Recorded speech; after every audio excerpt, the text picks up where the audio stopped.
Söz aytmagın nobat berilmegen yerde parasyat kıl bakıp aklı. Koç yigitin sözün haklı. Maktım guling tilin saklı. Habar sorulmagan yerde. Ağlap dünya inen adam diyen zat. On son ağın gülke karışan gerek.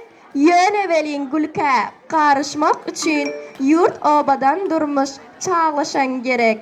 Kem kamil bolyan adam diyen zat.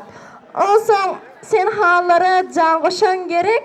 Yön evelin cana can koşmak için bağrın ilgin bilen bağdaşan gerek.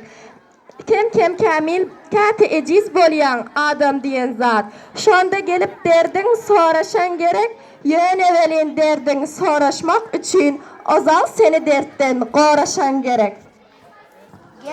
Gel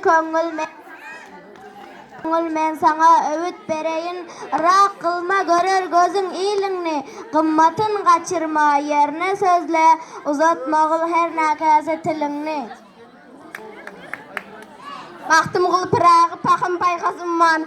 Serhoş bolup çıkar ciger dağlanmaz. Daşları sındıran yolu bağlanmaz.